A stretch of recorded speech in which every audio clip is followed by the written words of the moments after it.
Hello ಎಲ್ರಿಗೂ ನಮಸ್ಕಾರ. ಇವತ್ತು ನಾನು ಕಿಚನ್ ಕ್ಲೀನಿಂಗ್ನ ಮಾಡ್ತಾಯಿದ್ದೀನಿ. ಯುಗಾದಿ ಹಬ್ಬ ಹತ್ತಿರ ಬಂತಲ್ವ, ಹಾಗಾಗಿ ಕಿಚನ್ನ ಡೀಪ್ ಕ್ಲೀನ್ ಮಾಡ್ಕೊಳ್ಳೋಣ ಅಂತ ಅಂದ್ಕೊಂಡು ಕ್ಲೀನ್ ಮಾಡ್ತಾಯಿದ್ದೀನಿ. ತುಂಬ ದಿನದಿಂದ ಮಾಡಬೇಕು ಅಂತ ಅಂದ್ಕೊತಾ ಇದ್ದೆ. ಸೊ ಟೈಮ್ ಕೂಡ ಆಗ್ತಾನೆ ಇರಲಿಲ್ಲ, ಹಾಗಾಗಿ ಈ ವಾರ ಮಾಡಿಬಿಡೋಣ ಅಂತಂದು ಮಾಡ್ತಾಯಿದ್ದೀನಿ. ಯಾಕಂದರೆ ಮತ್ತೆ ನೆಕ್ಸ್ಟ್ ವೀಕೆ ಯುಗಾದಿ ಹಬ್ಬ ಆಗಿರೋದ್ರಿಂದ ಈಗಲೇ ಕ್ಲೀನ್ ಮಾಡ್ಕೊಂಬಿಡೋಣ ಬೇಗ ಅಂತಂದು. ಮತ್ತೆ ಆಗೋದಿಲ್ಲ ಕ್ಲೀನ್ ಮಾಡ್ಕೊಳ್ಳೋದಕ್ಕೆ, ಮತ್ತು ಹಬ್ಬ ಅನ್ನೋ ಟೈಮಲ್ಲೇ ಕ್ಲೀನ್ ಮಾಡ್ಕೊಳ್ಳೋದು. ನಾರ್ಮಲ್ ಟೈಮಲ್ಲಿ ಈ ಥರ ಎಲ್ಲ ತೆಗೆದು ಮಾಡಿಲ್ಲ ಕ್ಲೀನ್ ಮಾಡೋದಕ್ಕೆ ಆಗೋದಿಲ್ಲ. ಸೊ ಹಾಗಾಗಿ ಇವತ್ತು ಮಾಡ್ಕೊಂಬೇಡ ಅಂತಂದು ಎಲ್ಲನೂ ಕೂಡ ತೆಗೆದು ಕೆಳಗಡೆ ಇಡ್ತಾಯಿದ್ದೀನಿ. ಸೊ ಒಳಗಡೆ ಏನೇನು ಐಟಮ್ಸ್ ಇದೆಯೋ ಅದೆಲ್ಲ ಬಾಕ್ಸು ಅದು ಇದೆಲ್ಲ ತೆಗೆದುಬಿಟ್ಟು ಹೊರಗಡೆ ಇಟ್ಕೊತಾ ಇದ್ದೀನಿ. ಹಾಗೆ ಒಂದೇ ದಿನದಲ್ಲಿ ಎಲ್ಲ ಕಿಚನ್ನ ಕ್ಲೀನ್ ಮಾಡೋದಕ್ಕಾಗಿಲ್ಲ, ತುಂಬಾ ಗಲೀಜಾಗಿತ್ತು. ಹಾಗೆ 2-3 ಡೇಸ್ ತೊಗೊಂಡೆ ನಾನು ಕಿಚನ್ ಕ್ಲೀನ್ ಮಾಡೋದಕ್ಕೆ. ಯಾಕಂದರೆ ಫಸ್ಟ್ ಬಂದುಬಿಟ್ಟು ಚಿಮ್ನಿನ ಕ್ಲೀನ್ ಮಾಡಿಕೊಂಡೆ. ನನಗೆ ಚಿಮ್ನಿ ಕ್ಲೀನ್ ಮಾಡೋದಕ್ಕೆ ಒಂದು 2-3 ಅವರ್ ಅಂತೂ ಖಂಡಿತ ಹಿಡಿಯುತ್ತೆ, ಯಾಕಂದರೆ ಅಷ್ಟು ಗಲೀಜಾಗಿಬಿಟ್ಟಿತ್ತು ಚಿಮ್ನಿ. ಸೊ ಹಂಗಾಗಿ ಫಸ್ಟು ಒಂದು ದಿನ ನಾನು ಚಿಮ್ನಿನ ಕ್ಲೀನ್ ಮಾಡೋಣ ಅಂತ ಇಟ್ಕೊಂಡಿದ್ದೆ. ಅದಾದಮೇಲೆ ನೆಕ್ಸ್ಟ್ ಕೌಂಟರ್ ಟಾಪ, ಅದಾದಮೇಲೆ ಅದ್ರ ಮೇಲ್ಗಡೆ ಅಂತ ಕ್ಯಾಬಿನೆಟ್ಸ್ ಏನಿದೆ, ಸೊ ಇದಿಷ್ಟನ್ನು ಒಂದಿನ ಇಟ್ಕೊಂಡಿದ್ದೆ. ಹಾಗೆ ಕೆಳಗಡೆ ಇರೋಂಥ ಕ್ಯಾಬಿನೆಟ್ಸು, ಡ್ರಾಯರು ಅದೆಲ್ಲ ಕೂಡ ಒಂದಿನ ಕ್ಲೀನ್ ಮಾಡೋಣ ಅಂತ ಇಟ್ಕೊಂಡಿದ್ದೆ. ಯಾಕಂದರೆ ತುಂಬಾ ಇರುತ್ತೆ ಗಲೀಜು. ಹಾಗಾಗಿ ಒಂದೇ ದಿನದಲ್ಲಿ ಎಲ್ಲನೂ ಕೂಡ ಕ್ಲೀನ್ ಮಾಡ್ಕೊಳಕ್ಕಾಗಲ್ಲ, ಮಕ್ಕಳು ಕೂಡ ಇರ್ತಾರಲ್ವ, ಹಾಗಾಗಿ. ಸೊ ಇದೆಲ್ಲ ನಾನು ಮೇಲ್ಗಡೆ ಇಟ್ಟಿದ್ದೀನಲ್ವ, ಎಲ್ಲ ಖಾಲಿ ಬಾಕ್ಸಸ್ಸು. ಅದನ್ನು ಏನಾದರೂ ಕೊಡಬೇಕು ಅಂದರೆ ಅದನ್ನೆಲ್ಲ ಅದರಲ್ಲಿ ಹಾಕ್ಕೊಡ್ಬೋದು ಅಂತ ನಾನು ಯಾವುದೂ ಕೂಡ ಬಿಸಾಕಿಲ್ಲ. ಸೊ ತಂದಾಗೆಲ್ಲ ತೊಳೆದು ಹಾಗೆ ಇಟ್ಟಿರ್ತೀನಿ. ಅದನ್ನು ಕೂಡ ಒಂದಷ್ಟು ಡಬ್ಬಗಳೆಲ್ಲ ಹಾಗೆ ಇಟ್ಟಿದ್ದೀನಿ. ಸೊ ನೀಟಾಗಿ ಇಡಬೇಕು ಅಂತ ಅಂದ್ಕೊಂಡಿದ್ದೀನಿ, ಯಾಕಂದರೆ ಹೆಂಗೆ ಬೇಕು ಹಾಗೆ ಇಟ್ಬಿಟ್ಟಿದ್ದೀನಿ, ಟೈಮೇ ಆಗಿರಲಿಲ್ಲ ಒನ್ಸೋದಕ್ಕೆ. ಸೊ ಅಲ್ಲಿ ಮೇಲ್ಗಡೆ ಏನೇನೆಲ್ಲ ಐಟಮ್ಸ್ ಇದೆ ಎಲ್ಲನೂ ಕೂಡ ತೆಗೆದುಬಿಟ್ಟು ಫಸ್ಟು ಕೆಳಗಡೆ ಇಟ್ಕೊಂಡ್ಬಿಡ್ತೀನಿ. ಅದಾದಮೇಲೆ ನಾನು ಒಂದೊಂದಾಗಿ ಎಲ್ಲನೂ ಕೂಡ ಕ್ಲೀನ್ ಮಾಡ್ಕೊಳ್ಳೋಣ ಅಂತ ಅಂದ್ಕೊಂಡಿದ್ದೀನಿ. ಎಲ್ಲ ಒಂದು ತೆಗೆದು ಒಂದು ಇಡೋದಕ್ಕಿಂತ ಎಲ್ಲ ತೆಗೆದು ಒಂದೇ ಸಲ ತೆಗೆದುಬಿಟ್ಟು ಅದಾದಮೇಲೆ ಎಲ್ಲ ಒಟ್ಟಿಗೆ ಇಡೋಣ ಅಂತ ಅಂದ್ಕೊಂಡಿದ್ದೀನಿ. ಹಾಗಾಗಿ ಅಷ್ಟು ತೆಗೆದು ಕೆಳಗಡೆ ಇಡ್ತಾಯಿದ್ದೀನಿ. ಹಾಗೆ ಇವಾಗ ನಾನು ಕ್ಲೀನ್ ಮಾಡ್ತಾ ಇರೋದು ನಿಮ್ಗೆ ಲಾಸ್ಟ್ ಟೈಮ್ ತೋರಿಸಿದ್ನಲ್ವ, ಚಿಮ್ನಿ ಕ್ಲೀನ್ ಮಾಡಿದ್ನಲ್ವ, ಸೊ ಅದರಿಂದನೇ ನಾನು ಕ್ಲೀನ್ ಮಾಡ್ತಾಯಿದ್ದೀನಿ. ಯಾಕಂದರೆ ಮೇಲ್ಗಡೆ ಕ್ಯಾಬಿನೆಟ್ಸ್ ಇದೆ ಅಲ್ವಾ, ಅದು ತುಂಬಾ ಜಿಡ್ಡಾಗಿರುತ್ತೆ. ಸೊ ಅದನ್ನು ಕೂಡ ಇದೇ ಕಿಚನ್ ಕ್ಲೀನರಿಂದನೇ ಕೂಡ ಕ್ಲೀನ್ ಮಾಡಿದ್ರೆ ತುಂಬ ಈಸಿಯಾಗಿ ಜಿಡ್ಡೆಲ್ಲ ಅಂಟ್ಕೊಂಡಿದ್ರೆ ಬಿಟ್ಬಿಡುತ್ತೆ ಅಂತಂದರೆ ನಾನು ಇದರಿಂದನೇ ಕ್ಲೀನ್ ಮಾಡ್ಕೊತಾ ಇದ್ದೀನಿ. ಆಯಿಲೆಲ್ಲ ಜಾಸ್ತಿ ಮೇಲ್ಗಡೆ ಹೋಗುತ್ತಲ್ವ, ನಾವು ಒಗ್ಗರಣೆ ಎಲ್ಲ ಹಾಕಿದಾಗ ಅದು ಚಿಮ್ನಿಗಷ್ಟೇ ಹೋಗಲ್ಲ, ಎಲ್ಲ ಕಡೆಯೂ ಸ್ಪ್ರೆಡ್ ಆಗ್ತಾ ಇರುತ್ತೆ ಒಗ್ಗರಣೆ ಹಾಕಿರೋದು. ಆಮೇಲೆ ಆ ಕೈಯಲ್ಲಿ ಈ ಕೈಯಲ್ಲೆಲ್ಲ ಮುಟ್ಟಿರ್ತೀವಿ, ಅರಶಿನ ಕೈಯಲ್ಲಿ ಅಥವಾ ಆಯಿಲ್ ಕೈಯಲ್ಲಿ ಅಡುಗೆ ಮಾಡುವಾಗ ಮಿಸ್ಸಾಗಿ ಏನಾದರೂ ಮುಟ್ಟಿದ್ರೂ ಕೂಡ ತುಂಬ ಬೇಗ ಕಲೆ ಕಾಣಿಸುತ್ತೆ. ಯಾಕಂದರೆ ವೈಟ್ ಕಲರ್ ಕ್ಯಾಬಿನೆಟ್ಸ್ ಆಗಿರೋದ್ರಿಂದ ನೋಡ್ತಾ ಇರ್ಬೋದು. ಅಂದರೆ ಈಸಿಯಾಗಿ ಕ್ಲೀನ್ ಮಾಡ್ಕೋಬೋದು, ಆದರೆ ಗಲೀಜಾದರೆ ಮಾತ್ರ ತುಂಬಾ ಎದ್ದು ಕಾಣಿಸುತ್ತೆ. ನಾನಂತೂ ಈಗ 1.5 ವರ್ಷ ಆಯಿತು ತುಂಬಾ ನೀಟಾಗಿ ಇಟ್ಕೊಳ್ಳೋದಕ್ಕೆ ಅಂತ ಟ್ರೈ ಮಾಡ್ತಾನೆ ಇರ್ತೀನಿ. ಯಾಕಂದರೆ ಅಷ್ಟು ಗಲೀಜಾಗೋವರೆಗೂ ನಾನು ಬಿಡೋದಿಲ್ಲ. ಈ ಸಲನೇ ಇಷ್ಟೊಂದು ಗಲೀಜಾಗೋದಕ್ಕೆ ಬಿಟ್ಟಿರೋದು. ವೀಕ್ಲಿ ಒನ್ಸ್ ನಾನು ಕ್ಲೀನ್ ಮಾಡ್ಕೊತಾನೆ ಇರ್ತಿದ್ದೆ. ಈ ಫೆಬ್ರವರಿ ಮತ್ತು ಮಾರ್ಚಲ್ಲೆಲ್ಲ ಸ್ವಲ್ಪ ಓಡಾಟ ಎಲ್ಲ ಜಾಸ್ತಿ ಆಯಿತು. ವೀಕೆಂಡೆಲ್ಲ ಮನೇಲೇ ಇರಲಿಲ್ಲ, ಹಾಗಾಗಿ ನಾನು ವೀಕೆಂಡ್ಸೇ ಕಿಚನೆಲ್ಲ ಕ್ಲೀನ್ ಮಾಡೋದು, ಏನಾದರೂ ಗ್ಯಾಸ್ ಸ್ಟವ್ ಕ್ಲೀನ್ ಮಾಡೋದು, ಚಿಮ್ನಿ ಕ್ಲೀನ್ ಮಾಡೋದು ಈ ಥರ ಇಟ್ಕೊಂಡ್ಬಿಡ್ತಿದ್ದೆ. ಬಟ್ ನನಗೆ ಟೈಮೇ ಆಗಿರಲಿಲ್ಲ, ಹಾಗಾಗಿ ತುಂಬಾ ಗಲೀಜಾಗಿಬಿಟ್ಟಿತ್ತು. ಸೊ ತುಂಬಾ ನೀಟಾಗಿ ಮೇಂಟೈನ್ ಮಾಡಬೇಕು, ಇಲ್ಲಾಂದರೆ ವೈಟ್ ಕಲರ್ ಕ್ಯಾಬಿನೆಟ್ಸ್ನ ಮೇಂಟೈನ್ ಮಾಡೋದು ತುಂಬಾ ಕಷ್ಟ. ಗಲೀಜು ಕಾಣಿಸ್ಬಿಟ್ರೆ ಅಡುಗೆ ಮನೆ ಎಷ್ಟು ಗಲೀಜು ಕಾಣಿಸುತ್ತೆ ಯಾರಾದರೂ ಬಂದಾಗ ಅಂತಂದರೆ ನಾನು ಆದಷ್ಟು ಕ್ಲೀನ್ ಮಾಡಿ ಇಟ್ಕೊಳ್ಳೋದಕ್ಕೆ ಟ್ರೈ ಮಾಡ್ತಾ ಇರ್ತೀನಿ. ಡಬ್ಬಗಳನ್ನೆಲ್ಲ ಆವಾಗ ತೊಳ್ಕೊತಾ ಇರ್ತೀನಿ. ಹಾಗಾಗಿ ನಾನು ಇವಾಗ ಯಾವುದೇ ಡಬ್ಬನ ತೊಳಿತಾ ಇಲ್ಲ. ಸೊ ಲಾಸ್ಟ್ ಖಾಲಿಯಾಗಿತ್ತು ಸ್ವಲ್ಪ ಐಟಮ್ಸ್ ಎಲ್ಲ, ಆವಾಗ ತೊಳೆದಿಟ್ಬಿಡ್ತೀನಿ. ಹಾಗಾಗಿ ಈ ಸಲ ಒರೆಸಿಡೋಣ ಅಂತಂದು ಹಾಗೆ ಫಸ್ಟು ಒಳಗಡೆ ಇರೋಂಥ ಗ್ಲಾಸ್ ಅದಕ್ಕೆಲ್ಲ ಇದನ್ನೇ ಯೂಸ್ ಮಾಡ್ತಾಯಿದ್ದೀನಿ. ಎಷ್ಟೇ ಗಲೀಜಿದ್ರೂ ಕೂಡ ತುಂಬ ಈಸಿಯಾಗಿ ಕ್ಲೀನ್ ಮಾಡುತ್ತೆ, ಹಾಗಾಗಿ ನಾನು ಇದನ್ನೇ ಯೂಸ್ ಮಾಡ್ತಾಯಿದ್ದೀನಿ. ಸೊ ನೋಡ್ತಾ ಇರ್ಬೋದು ಎಷ್ಟು ಈಸಿಯಾಗಿ ನಾನು ಕ್ಲೀನ್ ಮಾಡಿದೆ ಅಂತಂದು. ಇಲ್ಲಾಂದರೆ ಸ್ಕ್ರಬ್ಬರ್ ಹಾಕಿ ಎಲ್ಲ ತಿಕ್ಕೊಂಡು ಕುತ್ಕೊಂಡ್ಬಿಟ್ರೆ ತುಂಬಾ ಟೈಮ್ ಆಗಿಬಿಡುತ್ತೆ ಅನ್ನೋದಕ್ಕೋಸ್ಕರ ಇದನ್ನು ಯೂಸ್ ಮಾಡ್ತಾಯಿದ್ದೀನಿ. ಹಾಗೆ ಚಿಮ್ನಿ ಆ ಕಡೆ ಈ ಕಡೆ ಮಾತ್ರ ತುಂಬಾ ನಮಗೆ ಜಿಡ್ಡೆಲ್ಲ ಸಿಡಿದಿರುತ್ತೆ, ಬರೀ ಚಿಮ್ನಿ ಒಳಗಡೆ ಅಷ್ಟೇ ಎಲ್ಲ ಆಯಿಲ್ ಹೋಗೋದು. ಆ ಕಡೆ ಈ ಕಡೆ ಕ್ಯಾಬಿನೆಟ್ಸ್ ಇರೋದ್ರಿಂದ ಸೊ ಎಲ್ಲನೂ ಕೂಡ ನಾವು ಮೇಂಟೈನ್ ಮಾಡಬೇಕಾಗುತ್ತೆ ನೀಟಾಗಿ. ನೋಡ್ತಾ ಇರ್ಬೋದು ಇಲ್ಲಿ ಚಿಮ್ನಿಗೆ ಮೇಲ್ಗಡೆ ಇದೆ ಅಲ್ವಾ, ಸೊ ವುಡ್ಡಲ್ಲೆಲ್ಲ ಬಂದುಬಿಟ್ಟು ಆಯಿಲು ಕುತ್ಕೊಂಡ್ಬಿಟ್ಟಿರುತ್ತೆ. ಕೆಲವೊಬ್ಬರು ಮನೇಲಿ ನಾನು ನೋಡಿರ್ತೀನಿ ಅದನ್ನು ಹಾಗೆ ಬಿಟ್ಬಿಟ್ಟಿರ್ತಾರೆ, ಯೆಲ್ಲೋಯಿಶ್ ಆಗಿ ಗಟ್ಟಿ ಕುತ್ಕೊಂಡ್ಬಿಟ್ಟಿರುತ್ತೆ ವುಡ್ಡಲ್ಲಿ. ಸೊ ಅದನ್ನು ಈ ಥರ ಸ್ಪ್ರೇ ಮಾಡಿ ಕ್ಲೀನ್ ಮಾಡ್ಕೊತಾ ಇದ್ದೀನಿ. ಅದನ್ನು ಹಾಗೆ ಬಿಡಬಾರ್ದು, ಆವಾಗ ಕ್ಲೀನ್ ಮಾಡ್ಕೊತಾ ಇರಬೇಕು, ಇಲ್ಲ ಅಂತಂದರೆ ಕೆಟ್ಟ ಅಸಹ್ಯ ಕಾಣಿಸುತ್ತೆ. ನಮಗಂತೂ ಅಡುಗೆ ಮಾಡೋದಕ್ಕೆ ಕಿಚನ್ ನೀಟಾಗಿದ್ದರೆ ತುಂಬ ಇಷ್ಟ ಆಗುತ್ತೆ. ಸೊ ನಾನು ಆವಾಗ ಕ್ಲೀನ್ ಮಾಡ್ಕೊತಾ ಇದ್ದೆ. ಈಗ 1-2 ತಿಂಗಳಿಂದ ಬಿಟ್ಟಿರೋದಕ್ಕೆ ತುಂಬಾ ಗಲೀಜಾಗಿತ್ತು. ಹಾಗೆ ವಿಡಿಯೋ ಮಾಡೋದಕ್ಕೂ ಕೂಡ ತೋರಿಸ್ದಂಗೆ ಆಗುತ್ತೆ ಅಂತಂದು ನಾನು ಕೂಡ ಇವತ್ತು ಕ್ಲೀನ್ ಮಾಡ್ತಾಯಿದ್ದೀನಿ. ನೋಡ್ತಾ ಇರ್ಬೋದು ಲಾಫ್ಟಲ್ಲೆಲ್ಲನೂ ಕೂಡ ಬಂದು ಈ ಥರ ಕುತ್ಕೊಂಡ್ಬಿಟ್ಟಿದೆ. ಸೊ ಇದನ್ನು ಸ್ಪ್ರೇನ್ ಮಾಡಿದ ತಕ್ಷಣವೇ ಅದು ನೋಡ್ತಾ ಇರ್ಬೋದು ಯೆಲ್ಲೋಯಿಶ್ ಆಗಿ ಆಯಿಲೆಲ್ಲ ಕರಗೋಗ್ತಾ ಇದೆ. ನೀವು ಕೂಡ ಈ ಪ್ರಾಡಕ್ಟ್ ಬೇಕು ಅಂತಂದರೆ ನಾನು ಡಿಸ್ಕ್ರಿಪ್ಷನಲ್ಲಿ ಕೊಟ್ಟಿರ್ತೀನಿ, ಅದ್ರ ಮೂಲಕ ಹೋಗಿ ಲಿಂಕ್ ಮೂಲಕ ಹೋಗಿ ನೀವು ಬೈ ಮಾಡ್ಬೋದು. ನೋಡ್ತಾ ಇರ್ಬೋದು ಎಷ್ಟು ಗಲೀಜಿದೆ ಅಂತಂದರೆ ಈಸಿಯಾಗಿ ನಾನು ಸುಮ್ಮನೆ ಬಟ್ಟೆ ತೊಗೊಂಡು ಒರೆಸ್ಕೊತಾ ಇದ್ದೀನಿ ಅಷ್ಟೇ. ನಾನೇನೋ ತಿಕ್ತಾ ಇಲ್ಲ, ಏನೂ ಮಾಡ್ತಾಯಿಲ್ಲ, ಸ್ಕ್ರಬ್ಬರ್ ಕೂಡ ಯೂಸ್ ಮಾಡಿಲ್ಲ ಈಗ. ಸೊ ಹಾಗೇ ಕ್ಲೀನ್ ಮಾಡ್ತಾಯಿದ್ದೀನಿ. ವೈಟ್ ಕಲರ್ ಈ ಥರ ವುಡ್ಡೆಲ್ಲ ಮೇಂಟೈನ್ ಮಾಡಬೇಕು ಅಂದರೆ ತುಂಬಾ ಕಷ್ಟ. ಅದರಲ್ಲೂ ಕಿಚನಲ್ಲಿ ನಾವು ಮೇಂಟೈನ್ ಮಾಡೋದು ತುಂಬಾ ಕಷ್ಟ. ಆವಾಗವಾಗ ಕ್ಲೀನ್ ಮಾಡ್ಕೊತಾನೇ ಇರಬೇಕಾಗುತ್ತೆ. ಹಾಗಾಗಿ ನಾನು ಈ ಥರ ಎಲ್ಲ ಯೂಸ್ ಮಾಡ್ಕೊಂಬಿಟ್ಟು ಆದಷ್ಟು ಕ್ಲೀನ್ ಮಾಡೋದಕ್ಕೆ ಅಂತ ಟ್ರೈ ಮಾಡ್ತಾ ಇರ್ತೀನಿ. ಯಾಕಂದರೆ ಇಷ್ಟೊಂದೆಲ್ಲ ಇನ್ವೆಸ್ಟ್ ಮಾಡಿ ಮಾಡಿಸಿರ್ತೀವಿ, ಹೆಂಗೆ ಬೇಕಂಗೆ ಕಿಚನ್ನ ಇಟ್ಕೊಳ್ಳೋದಕ್ಕೆ ನಂಗೆ ಇಷ್ಟವೂ ಆಗೋಲ್ಲ. ಅಂದರೆ ನಮಗೆ ಬೇಜಾರು ಅಂತ ಅನಿಸುತ್ತೆ, ಅಯ್ಯೋ ಎಷ್ಟು ಗಲೀಜಾಗ್ಬಿಡುತ್ತಲ್ಲಪ್ಪ ಅಂತ ಅನಿಸುತ್ತೆ. ಅಟ್ಲೀಸ್ಟ್ ವೀಕ್ಲಿ ಒನ್ಸ್ ಆಗದೆ ಇದ್ರೂ ಕೂಡ ಮಂತ್ಲಿ ಒನ್ಸ್ ಕಿಚನ್ ಕ್ಲೀನಿಂಗ್ ಅಂತನಾದರೂ ಇಟ್ಕೋಬೇಕಾಗುತ್ತೆ. ಹಾಗೆ ಇಲ್ಲಿ ವುಡ್ ಕೆಳಗಡೆ ಅಂದರೆ ನಾವೇನು ಕ್ಯಾಬಿನೆಟ್ಸ್ ಮಾಡಿಸಿದ್ದೀವಲ್ವ, ಇದೆಲ್ಲ ಈಸಿ ಕ್ಲೀನಿಂಗ್ ಅಂತಲೇ ಮಾಡಿಸಿರೋದು. ಹಾಗಾಗಿ ನಮ್ಗೆ ಯಾವುದೇ ರೀತಿಯ ಕಷ್ಟ ಕೂಡ ಇರಲ್ಲ. ನಾರ್ಮಲ್ ವುಡ್ ಆದರೆ ತುಂಬಾ ಕಷ್ಟ ಆಗ್ತಿತ್ತು. ಜಸ್ಟ್ ಇದನ್ನು ಒಂದು ಸ್ವಲ್ಪ ಸ್ಕ್ರಬ್ಬರ್ ತೊಗೊಂಡು ತಿಕ್ಕಿದ್ರೂ ಕೂಡ ಆಗುತ್ತೆ. ಬಟ್ ನಾನು ಇವತ್ತು ಸ್ಕ್ರಬ್ಬರ್ ಏನು ಯೂಸ್ ಮಾಡ್ತಾ ಇಲ್ಲ, ಕಿಚನ್ ಕ್ಲೀನರ್ ಸ್ಪ್ರೇಯಿಂದನೇ ಕೂಡ ಎಲ್ಲನೂ ಕೂಡ ಕ್ಲೀನ್ ಮಾಡ್ಕೊತಾ ಇದ್ದೀನಿ. ಹಾಗೆ ಈ ಗ್ಲಾಸಲ್ಲೂ ಕೂಡ ಸ್ವಲ್ಪ ಗಟ್ಟಿಯಾಗಿ ಏನೋ ಒಂಥರ ಕಲೆ ಎಲ್ಲ ಬಿದ್ದುಬಿಟ್ಟಿತ್ತು. ಸೊ ಅದನ್ನು ಕೂಡ ಅದೇ ಸ್ಪ್ರೇನಿಂದನೇ ಕ್ಲೀನ್ ಮಾಡ್ಕೊಂಡಿದ್ದೀನಿ. ನೋಡ್ತಾ ಇರ್ಬೋದು ಇಲ್ಲೆಲ್ಲ ಒಗ್ಗರಣೆ ಡಬ್ಬ ಎಲ್ಲ ಇಡ್ತೀನಲ್ವ, ಕೆಳಗಡೆ ಇಟ್ಟು ಅದು ಕೂಡ ಕೆಳಗಡೆದೆಲ್ಲ ವುಡ್ಗೆಲ್ಲ ಹತ್ಕೊಂಡ್ಬಿಟ್ಟಿತ್ತು ಗಲೀಜು. ಅಂದರೆ ಕಟ್ಟೆ ಮೇಲೆ ಅಡುಗೆ ಮಾಡಿರೋದೆಲ್ಲ ಗಲೀಜು ಬಿದ್ದಾಗ ಬಾಕ್ಸ್ನ ಇಟ್ಟು ಮತ್ತೆ ಅಲ್ಲಿ ಇಟ್ಟಾಗ ತುಂಬಾ ಗಲೀಜಾಗ್ತಾಯಿತ್ತು. ಈಗ ನೋಡ್ತಾ ಇರ್ಬೋದು ನಾನೆಲ್ಲ ಕ್ಲೀನ್ ಮಾಡಿದ್ಮೇಲೆ ಯಾವ ಥರ ಕಾಣಿಸ್ತಾ ಇದೆ ಕಿಚನ್ದು ಅಂತ. ಎಲ್ಲ ವುಡ್ಡೆಲ್ಲ ಕ್ಲೀನಾಗಿ ನೀಟಾಗಿ ಶೈನಿಂಗ್ ಕೂಡ ಬಂದಿದೆ. ಹಾಗೆ ಬಾಕ್ಸಸ್ನೆಲ್ಲ ನೀಟಾಗಿ ಜೋಡಿಸಿ ಇಡ್ತಾಯಿದ್ದೀನಿ. ಆಗಲೇ ಹೆಂಗೆ ಬೇಕಂಗೆ ಇಟ್ಟಿದ್ನಲ್ವ, ದೊಡ್ಡದು ಮತ್ತು ಚಿಕ್ಕದು ಎಲ್ಲನೂ ಕೂಡ ಚಿಕ್ಕದು ಬಾಕ್ಸ್ ಎಲ್ಲ ಒಂದು ಕಡೆ ಸಪ್ರೇಟಾಗಿ ಇಟ್ಟಿದ್ದೀನಿ. ಯಾಕಂದರೆ ನಾನು ತೊಗೊಳ್ಳುವಾಗ ಈಸಿಯಾಗಿ ಸಿಗಲಿ ಅನ್ನೋದಕ್ಕೋಸ್ಕರ ಮತ್ತೆ ಈಗ ಸಪ್ರೇಟ್ ಮಾಡಿಟ್ಟೆ. ಮುಂಚೆ ಎಲ್ಲ ಒಂದು ತೊಗೊಳಕ್ಕೆ ಹೋದರೆ ಎಲ್ಲ ದವಾರ ಅಂತ ಬಿದ್ದೋಗ್ತಿತ್ತು ಬಾಕ್ಸಸ್ಸು. ಹಾಗಾಗಿ ಈ ಸಲ ಪ್ಲ್ಯಾನ್ ಮಾಡಿ ಎಲ್ಲೆಲ್ಲಿ ಏನೇನು ಇಡಬೇಕು ಅಂತಂದು ಇಡ್ತಾಯಿದ್ದೀನಿ. ಮೇಲ್ಗಡೆ ಎಲ್ಲ ಲಂಚ್ ಬಾಕ್ಸು ಆ ಥರ ಕ್ಯಾರಿ ಮಾಡೋ ಬಾಕ್ಸೆಲ್ಲ ಎತ್ತಿಟ್ಟೆ. ಈ ಕಡೆ ನಾನು ಗ್ರೋಸರಿ ಬಾಕ್ಸಸ್ ಎಲ್ಲ ಹಾಗೆ ಒರೆಸಿಡ್ತಾಯಿದ್ದೀನಿ. ಯಾವುದೂ ಕೂಡ ಅಷ್ಟೊಂದು ಗಲೀಜಾಗಿಲ್ಲ. ಹಾಗಾಗಿ ಈ ಕಡೆನೂ ಕೂಡ ಒಂದಷ್ಟು ಬಾಕ್ಸಸ್ ಇಟ್ಕೊಂಡಿದ್ದೀನಿ. ತುಂಬ ಹಿಂದಕ್ಕೆ ಇಟ್ಬಿಟ್ರೆ ನಂಗೆ ಸಿಗೋದಿಲ್ಲ, ಹಾಗಾಗಿ ಜಾಸ್ತಿ ಬಾಕ್ಸ್ ಇಟ್ಕೊಂಡಿಲ್ಲ, ಮೂರೇ ಇಟ್ಕೊಂಡಿದ್ದೀನಿ, ಅಂದರೆ ಕೈಗೆ ನಿಲ್ಕೋ ಥರ.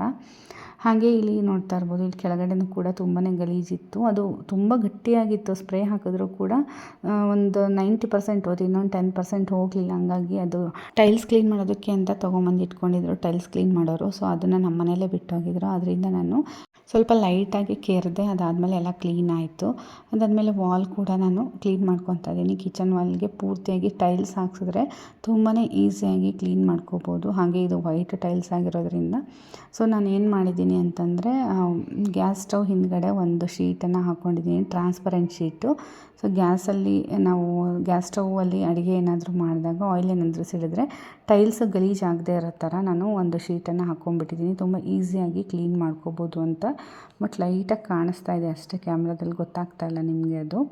ಅದಾದಮೇಲೆ ನಾನು ಇಲ್ಲಿ ಗ್ಯಾಸ್ ಸ್ಟವ್ನು ಕೂಡ ನಾನು ವಿಮ್ ಹಾಕಿಬಿಟ್ಟು ನೀಟಾಗಿ ಕ್ಲೀನ್ ಮಾಡ್ಕೊತಾ ಇದ್ದೀನಿ. ಇದ್ರದ್ದು ಬರ್ನರ್ಸ್ ಎಲ್ಲ ಆಲ್ರೆಡಿ ನಾನು ತೊಳೆಯೋದಕ್ಕೆ ಅಂತಂದು ಇಟ್ಟಿದ್ದೀನಿ. ಸೊ ಇದು ಹಾಬು, ಇದನ್ನು ಬಂದುಬಿಟ್ಟು ನಾನು ಕೌಂಟರ್ ಟಾಪ್ ಮೇಲೆ ಇಡಿಸ್ಕೊಂಡಿದ್ದೀನಿ, ಇದನ್ನು ಫಿಕ್ಸ್ ಮಾಡಿಸಿಲ್ಲ. ನನಗೆ ಈಸಿಯಾಗಲಿ ಕ್ಲೀನ್ ಮಾಡೋದಕ್ಕೆ ಅನ್ನೋದಕ್ಕೋಸ್ಕರ ನಾನು ಹಾಗೆ ಇಡಿಸ್ಕೊಂಡಿರೋದ್ರಿಂದ ನಾವು ಯಾವುದೇ ಕಡೆ ಬೇಕಿದ್ರೂ ತೆಗೆದಿಟ್ಟು ಕ್ಲೀನ್ ಮಾಡ್ಕೋಬೋದು. ಟೈಲ್ಸ್ ಅಂದರೆ ಗ್ಯಾಸ್ ಸ್ಟವ್ ಕೆಳಗಡೆ ಎಲ್ಲನೂ ಕೂಡ ಕ್ಲೀನ್ ಮಾಡ್ಕೋಬೋದು ಅಂತ. ಹಾಗೆ ಇದೆಲ್ಲನೂ ಕೂಡ ಬ್ರಾಸ್ ಆಗಿರೋದ್ರಿಂದ ನಾನು ಆದಷ್ಟು ಈ ಥರ ಪೀತಾಂಬರ ಹಾಕಿಬಿಟ್ಟು ಹಿಂಗೆ ಕ್ಲೀನ್ ಮಾಡ್ತಾ ಇರ್ತೀನಿ. ಸ್ವಲ್ಪ ಶೈನಿಂಗ್ ಬರುತ್ತೆ ಪೀತಾಂಬರ ಹಾಕಿ ಕ್ಲೀನ್ ಮಾಡೋದ್ರಿಂದ. ಎಲ್ಲನೂ ಕೂಡ ಟೂತ್ ಬ್ರಷ್ ಬರುತ್ತಲ್ವ, ಸ್ವಲ್ಪ ಅದನ್ನು ಬೆಂಡ್ ಮಾಡಿದ್ದೀನಿ ಸುಟ್ಬಿಟ್ಟು. ಸೊ ಅದರಿಂದನೇ ನಾನು ಅದು ಚಿಕ್ಕದು ಹೋಲೆಲ್ಲ ಇದೆ ನೋಡಿ ಅಲ್ಲಿ ಗ್ಯಾಸ್ ಸ್ಟವಲ್ಲಿ ಕಾಣಿಸ್ತಿಲ್ಲ, ಅಲ್ಲೆಲ್ಲ ಕ್ಲೀನ್ ಮಾಡ್ಕೊತಾ ಇರ್ತೀನಿ. ಹಾಗೆ ವಾಲ್ನು ಕೂಡ ಅಲ್ಲಷ್ಟು ಎಲ್ಲನೂ ಕೂಡ ಕ್ಲೀನ್ ಮಾಡ್ಕೊತಾ ಇದ್ದೀನಿ. ಈ ಕಡೆ ಸೈಡ್ ಅಷ್ಟೊಂದು ಗಲೀಜಾಗಿರಲ್ಲ, ಯಾಕಂದರೆ ನಾನು ಆ ಸೈಡು ಜಾಸ್ತಿ ಒಗ್ಗರಣೆ ಹಾಕ್ತಾ ಇರ್ತೀನಿ. ಹಾಗೆ ಇದನ್ನು ಕೂಡ ಒಂದು ಸ್ವಲ್ಪ ಆಯಿಲೆಲ್ಲ ಬಿದ್ದು ಜಿಡ್ಡೆಲ್ಲ ಜಾಸ್ತಿ ಆಗಿತ್ತು. ಹಾಗಾಗಿ ಟೈಲ್ಸ್ ಕ್ಲೀನರ್ ಇರುತ್ತಲ್ಲ, ಸೊ ಅದರಿಂದ ಕೆರೆದ್ಬಿಟ್ಟು ನಾನು ಕ್ಲೀನ್ ಮಾಡಿಕೊಂಡೆ. ತುಂಬಾ ನೀಟಾಗಿ ಕ್ಲೀನ್ ಆಯಿತು. ಹಾಗೆ ಮೇಲ್ಗಡೆನೂ ಕೂಡ ಸ್ವಲ್ಪ ಲೈಟಾಗಿ ಕ್ಲೀನ್ ಮಾಡಿಕೊಂಡೆ. ಲೆಫ್ಟ್ ಸೈಡು ಕೂಡ ಒಗ್ಗರಣೆದೆಲ್ಲ ಸಿಡ್ದಿರುತ್ತಲ್ವ ಕ್ಯಾಬಿನೆಟ್ಸ್ಗೆ, ಅದನ್ನು ಕೂಡ ಕ್ಲೀನ್ ಮಾಡ್ತಾಯಿದ್ದೀನಿ. ಹಾಗೆ ಗ್ಯಾಸ್ ಪೈಪ್ನು ಕೂಡ ನಾನು ಇಲ್ಲಿ ಕ್ಲೀನ್ ಮಾಡ್ಕೊತಾ ಇದ್ದೀನಿ.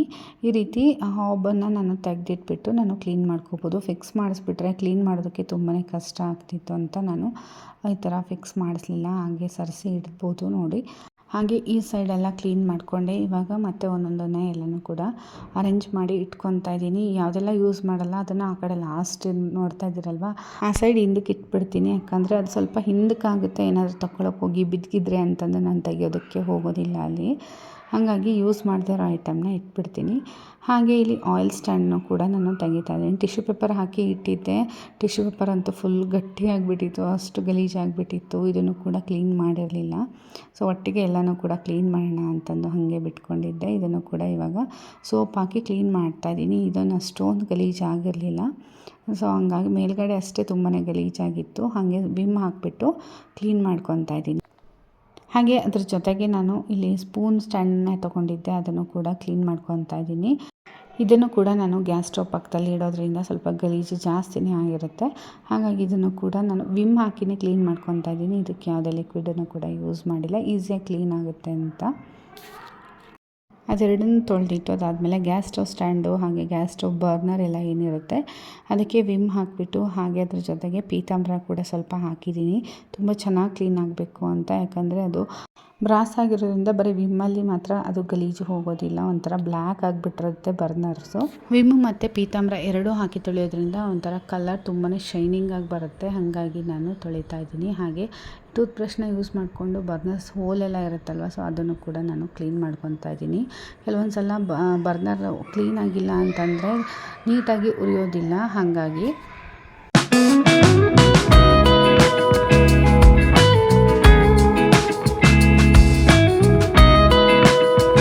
ಗ್ಯಾಸ್ ಸ್ಟವ್ದು ಬರ್ನರು ಎಲ್ಲನೂ ಕೂಡ ತೊಳೆದಿಟ್ಬಿಟ್ಟು ಈಗ ಈ ಕಡೆ ಸೈಡೆಲ್ಲ ಕ್ಲೀನ್ ಮಾಡ್ಕೊತಾ ಇದ್ದೀನಿ. ಹಾಗೆ ಸ್ವಿಚ್ ಬೋರ್ಡ್ನ ಕೂಡ ನಾನು ಸ್ಕ್ರಬ್ಬರಲ್ಲಿ ಕ್ಲೀನ್ ಮಾಡ್ಕೊತಾ ಇದ್ದೀನಿ. ಏನಿಲ್ಲ, ಜಸ್ಟ್ ವಿಮ್ಮನ್ನು ಹಾಕಿಬಿಟ್ಟು ಸ್ಕ್ರಬ್ಬರಿಂದ ಕ್ಲೀನ್ ಮಾಡ್ಕೊತಾ ಇದ್ದೀನಿ. ಜಸ್ಟ್ ವಾಟರನ್ನು ಹಾಕಿಬಿಟ್ಟು ಅಷ್ಟೇ.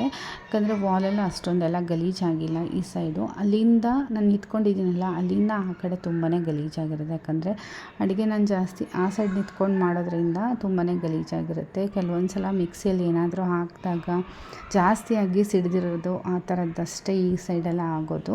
ಅದು ಬಿಟ್ಟರೆ ಈ ಸೈಡೆಲ್ಲ ಕುಕ್ ಮಾಡಿರೋದೆಲ್ಲ ಆಲ್ಮೋಸ್ಟ್ ಆ ಸೈಡೇ ಇಟ್ಕೊಂಡು ಕುಕ್ ಮಾಡೋದು ಎಲ್ಲ ಮಾಡ್ಕೊಂಡಿರ್ತೀನಿ. ಹಾಗೆ ಸ್ಪಾಂಜ್ ತೊಗೊಂಡೆಲ್ಲ ಕ್ಲೀನ್ ಮಾಡಿದಾದಮೇಲೆ ಬಟ್ಟೆ ತೊಗೊಂಡು ಕೂಡ ಮತ್ತೆ ಒಂದು ಸಲ ಕ್ಲೀನ್ ಮಾಡ್ಕೊತಾ ಇದ್ದೀನಿ. ಹಾಗೆ ಗ್ಯಾಸ್ ಬರ್ನರೆಲ್ಲ ನೋಡ್ತಾ ಇರ್ಬೋದು ಎಷ್ಟು ಶೈನಿಂಗ್ ಬಂದಿದೆ ಅಂತಂದು. ಅದನ್ನೆಲ್ಲ ಕೂಡ ಒರೆಸ್ಬಿಟ್ಟು ಅದನ್ನು ಫಿಕ್ಸ್ ಮಾಡಿ ಇಡ್ತಾ ಇದ್ದೀನಿ ಮತ್ತೆ ಅದೇ ಜಾಗಕ್ಕೆ. ನೋಡ್ತಾ ಇರ್ಬೋದು ಗ್ಯಾಸ್ ಸ್ಟವ್ ಆಗಲಿ ಕಿಚನ್ ವಾಲ್ಸ್ ಆಗಲಿ ಎಲ್ಲನೂ ಕೂಡ ಎಷ್ಟು ಶೈನಿಂಗ್ ಬರ್ತಾ ಇದೆ ಅಂತಂದು. ಎಲ್ಲ ನೀಟಾಗಿ ಕ್ಲೀನ್ ಮಾಡಿದ್ಮೇಲೆ ಹಾಗೆ ಆಯಿಲ್ ಬಾಟಲ್ಸ್ನೆಲ್ಲ ತೆಗೆದು ಕೂಡ ಎತ್ತಿ ಇಡ್ತಾ ಇದ್ದೀನಿ. ಅಲ್ಲೆಲ್ಲ ಏನೇನು ಇಡಬೇಕೆಲ್ಲನೂ ಕೂಡ ತುಂಬಾ ನೀಟಾಗಿ ಜೋಡಿಸಿಡ್ತಾ ಇದ್ದೀನಿ.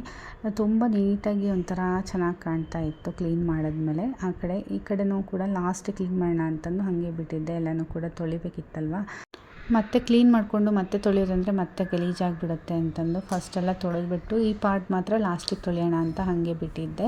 ಹಾಗೆ ನಲ್ಲಿನೂ ಕೂಡ ನಾನು ವಿಮ್ಮಿಂದನೇ ಕೂಡ ಕ್ಲೀನ್ ಮಾಡಿಕೊಂಡೆ ಅಷ್ಟೇ. ಅದಕ್ಕೆ ಯಾವುದೇ ರೀತಿ ಏನೂ ಹಾಕೋದಿಲ್ಲ, ನಾನು ಜಸ್ಟ್ ವಿಮ್ ಹಾಕಿಬಿಟ್ಟು ಕ್ಲೀನ್ ಮಾಡ್ಕೊತೀನಿ. ಅದಾದಮೇಲೆ ಸಿಂಕ್ಗೂ ಕೂಡ ವಿಮ್ನ ಹಾಕಿಬಿಟ್ಟು ಸ್ಕ್ರಬ್ಬರಿಂದ ಕ್ಲೀನ್ ಮಾಡ್ಕೊತಾ ಇದ್ದೀನಿ. ಬರೀ ಸಿಂಕ್ ಅಷ್ಟೇ ಅಲ್ಲ, ಈ ಥರ ಜಾಲರಿನೂ ಕೂಡ ಕ್ಲೀನ್ ಮಾಡ್ಕೋಬೇಕಾಗುತ್ತೆ. ಸಿಂಕ್ ಒಳಗಡೆ ಜಾಲರಿ ಇರುತ್ತಲ್ವ, ಅದು ಕೂಡ ತುಂಬಾ ಗಲೀಜಾಗಿಬಿಟ್ಟಿರುತ್ತೆ. ನಾನಿಲ್ಲಿ ಏನೂ ಯೂಸ್ ಮಾಡಲ್ಲ, ಆದರೂ ಕೂಡ ಗಲೀಜಾಗ್ತಾ ಇರುತ್ತೆ. ನನ್ನ ಪಾತ್ರೆ ಎಲ್ಲ ಹೊರಗಡೆನೇ ತೊಳ್ಕೊಳ್ಳೋದು. ಅಂದ್ರೂ ಕೂಡ ಹಾರ್ಡ್ ವಾಟರ್ ಆಗಿರೋದ್ರಿಂದ ನಾವು ಏನೇ ಕ್ಲೀನಾಗಿ ಇಟ್ಕೊಂಡ್ರೂ ಕೂಡ ಅದು ಕಲೆ ಆಗ್ತಾನೇ ಇರುತ್ತೆ. ಹಾಗಾಗಿ ಅವಾಗವಾಗ ಸಿಂಕ್ನ ತೊಳ್ಕೊತಾನೆ ಇರ್ತೀನಿ ನಾನು. ಎಲ್ಲನೂ ಕೂಡ ಕ್ಲೀನಾಗಿ ವಾಶ್ ಮಾಡಾದಮೇಲೆ ನಾನು ಯೂಸ್ ಮಾಡ್ತಾ ಇರೋಂಥ ಬಟ್ಟೆನೂ ಕೂಡ ವಿಮ್ ಹಾಕ್ಬಿಟ್ಟು ನೀಟಾಗಿ ವಾಶ್ ಮಾಡಿ ಇಟ್ಕೊಂಡಿದ್ದೀನಿ. ಸೊ ಲಾಸ್ಟಿಗೆ ವಿಂಡೋನೂ ಕೂಡ ಮರ್ತೋಗ್ಬಿಟ್ಟಿದೆ. ಇವಾಗ ವಿಂಡೋನ ಕೂಡ ಕ್ಲೀನ್ ಮಾಡ್ಕೊತಾ ಇದ್ದೀನಿ. ಅಷ್ಟೊಂದೇನು ಗಲೀಜಾಗಿರಲಿಲ್ಲ, ಹಾಗಾಗಿ ಜಸ್ಟ್ ಹಾಗೆ ಬಟ್ಟೆ ತೊಗೊಂಡ್ಬಿಟ್ಟು ಇದನ್ನು ವಿಂಡೋನ ಕ್ಲೀನ್ ಮಾಡ್ಕೊತಾ ಇದ್ದೀನಿ. ವಿಂಡೋ ಗ್ರಿಲ್ಲು ಹಾಗೆ ಕೆಳಗಡೆ ವಿಂಡೋ ಸೈಡಲ್ಲಿ ಏನಿರುತ್ತೆ ಆ ಪ್ಲೇಸೆಲ್ಲ ಕ್ಲೀನ್ ಮಾಡಾದಮೇಲೆ ನಾನಿಲ್ಲಿ ಒಂದು ಪಾತ್ರೆಗೆ ನಿಂಬೆಹಣ್ಣನ್ನ ಹಿಂಡ್ಕೊತಾ ಇದ್ದೀನಿ. ನಿಂಬೆಹಣ್ಣು ಇಲ್ಲ ಅಂದರೆ ವಿನೆಗರ್ನ ನೀವು ಯೂಸ್ ಮಾಡ್ಕೋಬೋದು. ಹಾಗೆ ಇಲ್ಲಿ ಸೋಡಾ ಪುಡಿ, ಏನು ಅಡುಗೆ ಸೋಡಾ ಇರುತ್ತಲ್ವ ಅದು, ಹಾಗೆ ಒಂದು 1/4 ಸ್ಪೂನಷ್ಟು ನಾನು ವಿಮ್ಮನ್ನು ಯೂಸ್ ಮಾಡಿಬಿಟ್ಟು ಬಿಸಿನೀರನ್ನು ಹಾಕಿ ಮಿಕ್ಸ್ ಮಾಡ್ಕೊತಾ ಇದ್ದೀನಿ. ಇದು ಒಂದು ಕ್ಲೀನಿಂಗ್ ಲಿಕ್ವಿಡ್ ಥರ ವರ್ಕ್ ಆಗುತ್ತೆ, ತುಂಬಾ ಕ್ಲೀನ್ ಆಗುತ್ತೆ. ನಾವೇನೇ ಕ್ಯಾಬಿನೆಟ್ಸ್ ಎಲ್ಲ ಕ್ಲೀನ್ ಮಾಡ್ತೀವಿ ಅಂತಂದರೆ ಇದು ಕೂಡ ನಾನು ನೆಕ್ಸ್ಟ್ ಡೇ ಇದನ್ನು ಕ್ಲೀನ್ ಮಾಡ್ಕೊತಾ ಇರೋದು. ಒಂದೇ ದಿನ ಎಲ್ಲ ಕ್ಲೀನ್ ಮಾಡ್ತೀನಿ ಅಂದರೆ ಟೈಮ್ ಆಗೋದಿಲ್ಲ, ಹಾಗಾಗಿ ನಾನು 1-2-3 ಡೇಸ್ ತೊಗೊಂಡೆ ಅಂತ ಹೇಳಿದ್ನಲ್ವ, ಇದು ನೆಕ್ಸ್ಟ್ ಡೇ ನಾನು ಕ್ಲೀನ್ ಮಾಡ್ಕೊತಾ ಇದ್ದೀನಿ. ಅದನ್ನು ಒಂದು ಸ್ಪ್ರೇ ಬಾಟಲ್ಗೆ ಹಾಕ್ಕೊಂಡ್ಬಿಟ್ಟು ಈ ಥರ ಎಲ್ಲನೂ ಕೂಡ ಕ್ಯಾಬಿನೆಟ್ಸ್ನ ಕ್ಲೀನ್ ಮಾಡ್ಕೊತಾ ಬರ್ತಾಯಿದ್ದೀನಿ. ಯಾವುದೇ ಕಲೆ ಇದ್ದರೂ ಕೂಡ ತುಂಬ ಈಸಿಯಾಗಿ ಕ್ಲೀನ್ ಆಗುತ್ತೆ. ನೋಡ್ತಾ ಇರೋ ಡೋರ್ಸ್ ಎಲ್ಲ ತುಂಬ ಗಲೀಜಾಗಿಬಿಟ್ಟಿತ್ತು. ಡೋರ್ಸ್ನೂ ಕೂಡ ನಾನು ಇದೇ ಲಿಕ್ವಿಡನ್ನು ಹಾಕಿಬಿಟ್ಟು ಯೂಸ್ ಮಾಡಿ ಕ್ಲೀನ್ ಮಾಡ್ಕೊತಾ ಇದ್ದೀನಿ. 1 ನಿಮಿಷದಲ್ಲೇ ಕಲೆ ಎಲ್ಲ ಕ್ಲೀನ್ ಆಗ್ತಾಯಿತ್ತು. ಹಾಗೆ ಈ ಸೈಡು ಕೂಡ ನಾನು ಕ್ಯಾಬಿನೆಟ್ಸ್ ಒಳಗಡೆ, ಇದು ಕೂಡ ವುಡ್ಡೇ ಇರೋದು, ಆ ವುಡ್ಗೂ ಕೂಡ ಹಾಕ್ತಾಯಿದ್ದೀನಿ. ನಾವು ಈ ಥರ ನೀರೆಲ್ಲ ಹಾಕೋದ್ರಿಂದ ಅಷ್ಟೊಂದೇನು ಎಫೆಕ್ಟ್ ಆಗೋಲ್ಲ. ಹೈ ಕ್ವಾಲಿಟಿ ವುಡ್ ಆದರೆ ಯಾವುದೇ ಕೂಡ ಪ್ರಾಬ್ಲಮ್ ಆಗೋದಿಲ್ಲ. ನಾವಿಲ್ಲಿ ವಾಟರ್ ಪ್ರೂಫ್ ವುಡ್ಡನ್ನು ಹಾಕ್ಸಿರೋದ್ರಿಂದ ನಾವು ಆರಾಮಾಗಿ ನೀರನ್ನು ಯೂಸ್ ಮಾಡಿಬಿಟ್ಟು ನಾನು ಕ್ಲೀನ್ ಮಾಡ್ಕೋಬೋದು, ಯಾವುದೇ ಕೂಡ ಪ್ರಾಬ್ಲಮ್ ಆಗೋದಿಲ್ಲ ಅಂತ ಹೇಳಿದ್ದಾರೆ. ಹಾಗಾಗಿ ನಾನಿಲ್ಲಿ ಲಿಕ್ವಿಡನ್ನು ಯೂಸ್ ಮಾಡಿ ಎಲ್ಲ ಕ್ಯಾಬಿನೆಟ್ಸ್ನ ಕೂಡ, ಡ್ರಾಯರ್ಸ್ನ ಕೂಡ ನಾನು ಕ್ಲೀನ್ ಮಾಡ್ತಾಯಿದ್ದೀನಿ. ಹಾಗೆ ನಾನು ಅಡುಗೆ ಮಾಡುವಾಗ ಜಾಸ್ತಿ ಈ ಡ್ರಾಯರ್ಸ್ನ ನಾನು ಜಾಸ್ತಿ ಯೂಸ್ ಮಾಡೋದ್ರಿಂದ ತುಂಬ ಗಲೀಜಾಗಿರೋದು ಅಂದರೆ ಇದೆ ನನಗೆ. ಸೊ ತುಂಬ ಗಲೀಜಂದರೆ ಅಷ್ಟು ಗಟ್ಟಿ ಕಲೆ ಕುತ್ಕೊಂಡ್ಬಿಟ್ಟಿತ್ತು, ಮುಟ್ಟಿ ಗಲೀಜಾಗಿ ಡಾರ್ಕ್ ಕಲರೆಲ್ಲ ಆಗಿಬಿಟ್ಟಿತ್ತು. ಸೊ ಹೊಸದ ಮೇಲೆ ನೋಡ್ತಾ ಇರ್ಬೋದು ತುಂಬಾ ನೀಟಾಗಿ ಅಂತ ಅನಿಸ್ತಾ ಇದೆ. ಬಟ್ ಡೈರೆಕ್ಟಾಗಿ ನೋಡಿದಾಗ ಒಂಥರ ಕಲೆ ಎಲ್ಲ ಜಾಸ್ತಿ ಇದೆ. ವಿಡಿಯೋದಲ್ಲಿ ಅಷ್ಟು ಕಾಣ್ತಾ ಇದ್ದೇನೆ ಇಲ್ವೋ ಗೊತ್ತಿಲ್ಲ. ಎಲ್ಲನೂ ಕೂಡ ನೀಟಾಗಿ ಇದೇ ಲಿಕ್ವಿಡನ್ನು ಯೂಸ್ ಮಾಡಿ ಕ್ಲೀನ್ ಮಾಡಿದ್ದೀನಿ. ನೋಡ್ತಾ ಇರ್ಬೋದು ಸಖತ್ತು ಹೊಸದಾಗಿರೋ ಥರ ನನಗೆ ಕಾಣಿಸ್ತಾ ಇದೆ. ಫೈನಲ್ ಆಗಿ ಎಲ್ಲನೂ ಕೂಡ ಅಡುಗೆ ಮನೆ ಪೂರ್ತಿಯಾಗಿ ಕ್ಲೀನ್ ಮಾಡಿದೆ. ನೋಡ್ತಾ ಇರ್ಬೋದು ಯಾವ ರೀತಿ ಕಾಣಿಸ್ತಾ ಇದೆ. ಪೂರ್ತಿಯಾಗಿ ಎಲ್ಲನೂ ಕೂಡ ಕ್ಲೀನಾಗಿ ಹೊಸ ಕಿಚನ್ ಥರ ಆಗಿದೆ. ನನಗಂತೂ ತುಂಬ ಖುಷಿ ಆಗ್ತಿದೆ ಕ್ಲೀನ್ ಮಾಡಿರೋದಕ್ಕೆ. ಸೊ ಇವತ್ತಿನ ವಿಡಿಯೋ ನಿಮಗೂ ಕೂಡ ತುಂಬಾ ಇಷ್ಟ ಆಗಿದೆ ಅಂತ ಅಂದ್ಕೊತೀನಿ. ಈ ಒಂದು ಕಿಚನ್ ಕ್ಲೀನಿಂಗ್ ಮೋಟಿವೇಶನ್ ವಿಡಿಯೋ ನಿಮಗೂ ಕೂಡ ತುಂಬಾ ಇಷ್ಟ ಆಗಿದೆ ಅಂತ ಅಂದ್ಕೊತೀನಿ. ಇಷ್ಟ ಆಗಿದ್ದರೆ ಲೈಕ್, ಶೇರ್, ಕಮೆಂಟ್ ಮಾಡಿ. ಹಾಗೆ ನಮ್ಮ ಚಾನಲ್ನ ಇನ್ನು ಯಾರೆಲ್ಲ ಸಬ್ಸ್ಕ್ರೈಬ್ ಮಾಡ್ಕೊಳ್ತೇನೆ ನೋಡ್ತಾ ಇದ್ದೀರಾ ಎಲ್ಲರೂ ಕೂಡ ಸಬ್ಸ್ಕ್ರೈಬ್ ಮಾಡ್ಕೊಂಡು ನೋಡಿ. Thank you.